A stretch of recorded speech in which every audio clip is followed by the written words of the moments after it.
Apa yang dimaksud dengan diri sejati? Seperti apakah diri sejati manusia itu? Mengapa ketika mengalami kebangkitan spiritual atau spiritual awakening, kita diarahkan agar segera menemukan diri sejati kita? Sebenarnya hakikat diri sejati itu apa sih? Apakah dia adalah sosok makhluk suci yang akan kita temui di puncak spiritual kita? Ataukah ada definisi yang lain? Diri sejati sebenarnya adalah istilah spiritual yang banyak diwariskan dalam beragam filosofi, agama, dan budaya. Setiap agama bisa menyebut istilah diri sejati dengan sebutan yang berbeda-beda. Namun secara hakikat sebenarnya semuanya sama saja. Diri sejati sebenarnya berperan juga sebagai guru sejati kita, di mana ini adalah kesadaran murni kita sendiri.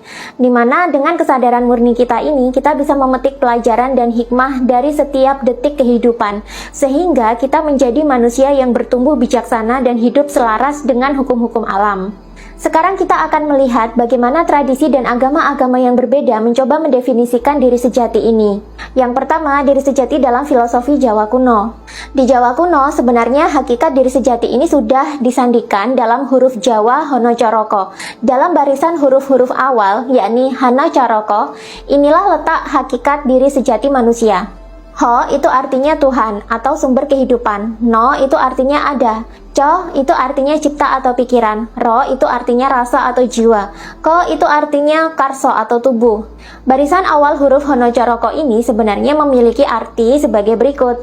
Tuhan ada di dalam pikiran, jiwa, dan tubuh manusia. Dan dalam filosofi Jawa kuno, percikan cahaya Tuhan ini menjadi diri sejati atau ruh atau sukma manusia dan menjadi pengendali atas pikiran, rasa, dan tubuh atau cipta rasa karso.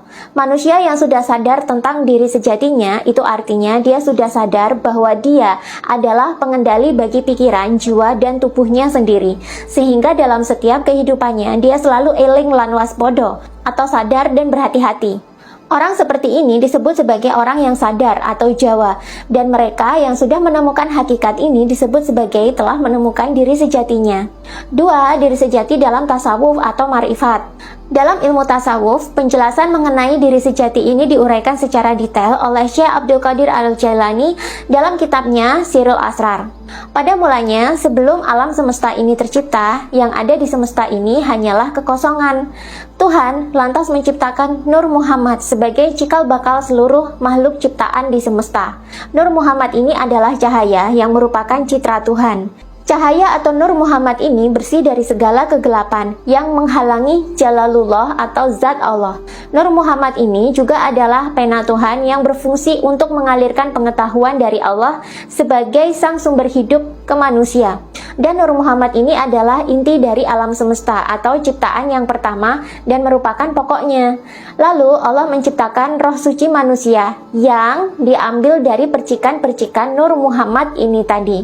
Inilah yang menjadi ruh atau diri sejati manusia yang membuat manusia bisa berkesadaran.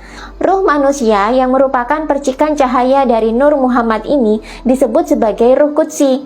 Sedangkan alam tempat penciptaan ruh qudsi ini adalah alam lahud, yang oleh orang-orang tasawuf disebut juga sebagai negeri asalnya manusia dan segala makhluk hidup yang lain atau alam kurbah.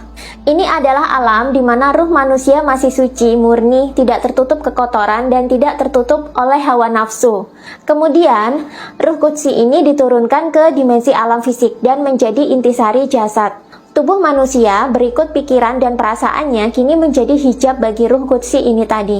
Dan setelah ruh qudsi ini menjadi ruh di dalam jasad manusia, ruh ini kehilangan kesadarannya. Ia lupa akan hakikat kemurniannya dan lupa akan asal dan tujuannya.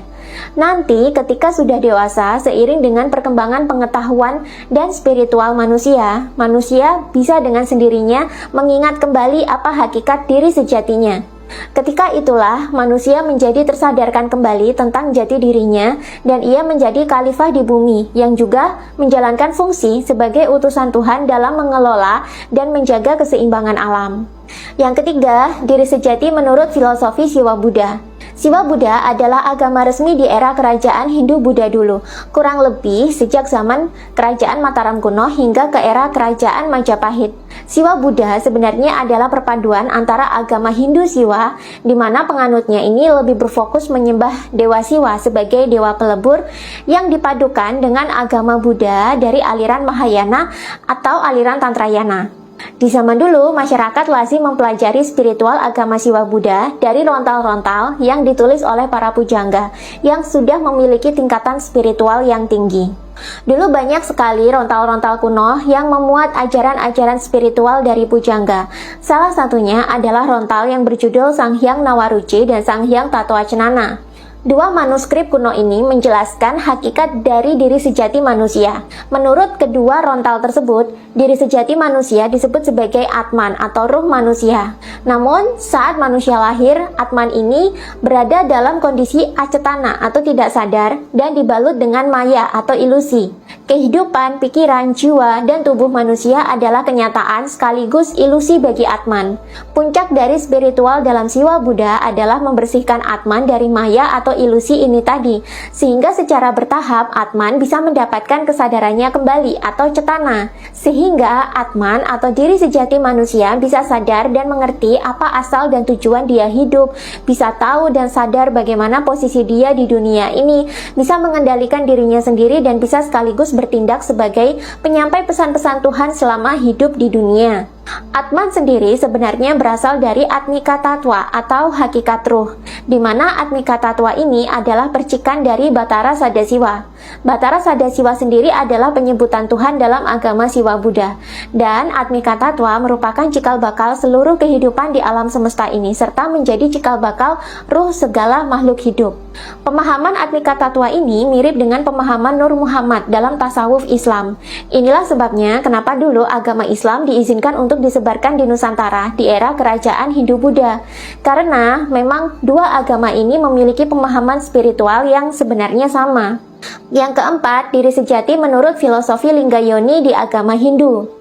Jika kalian pergi ke candi-candi kuno di Nusantara, di situ banyak sekali terdapat arca Linggayoni yang sering diartikan hanya sebatas simbol kenikmatan atau simbol seks belaka. Padahal makna dari Linggayoni ini tidak hanya berkutat di seputar reproduksi dan hubungan antara pria dengan wanita. Sampai sekarang, simbol Linggayoni masih digunakan dalam tradisi Hindu. Lingga sebenarnya adalah lambang dari Dewa Siwa atau Dewa Pelebur, lambang maskulinitas dan lambang dari Atman atau ruh manusia.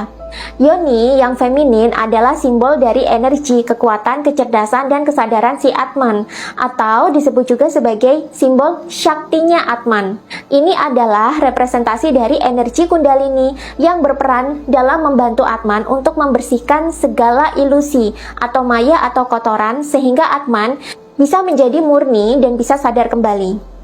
Ketika energi Kundalini manusia ini sudah naik, maka Kundalini ini akan membersihkan semua cakra yang dilaluinya hingga bersih tak bersisa, sampai akhirnya manusia atau Atman menjadi tercerahkan, benar-benar sadar tentang siapa jati dirinya dan apa posisi serta tujuan dia hidup di dunia ini. Masuknya lingga ke dalam yoni sebenarnya adalah simbol dari Atman yang sudah menemukan kesadarannya kembali atau telah eling akibat dibantu oleh energi Kundalini yang lembut dan feminin. Atman yang sudah menemukan kesadarannya kembali inilah yang menjadi jati diri manusia, dan inilah diri sejati sekaligus guru sejati manusia. Jadi, yang dimaksud dengan bertemu diri sejati itu bukan berarti kita lantas menemui sosok diri sejati yang letaknya ada di luar diri, melainkan ini adalah cikal bakal dari diri kita sendiri atau ruh kita yang sudah menemukan kesadarannya kembali. Sehingga manusia tak lagi bertanya-tanya tentang siapa dirinya, kenapa manusia diciptakan di dunia, siapa Tuhannya, dan kemana manusia pulang setelah tutup usia.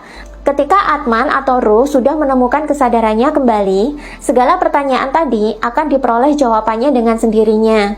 Untuk selanjutnya, manusia menjadi sosok makhluk yang eling dan bisa menjadi perwakilan Tuhan atau khalifah untuk merawat dan menjaga keseimbangan alam sesuai dengan tuntunan ilahi melalui Atmannya yang telah sadar.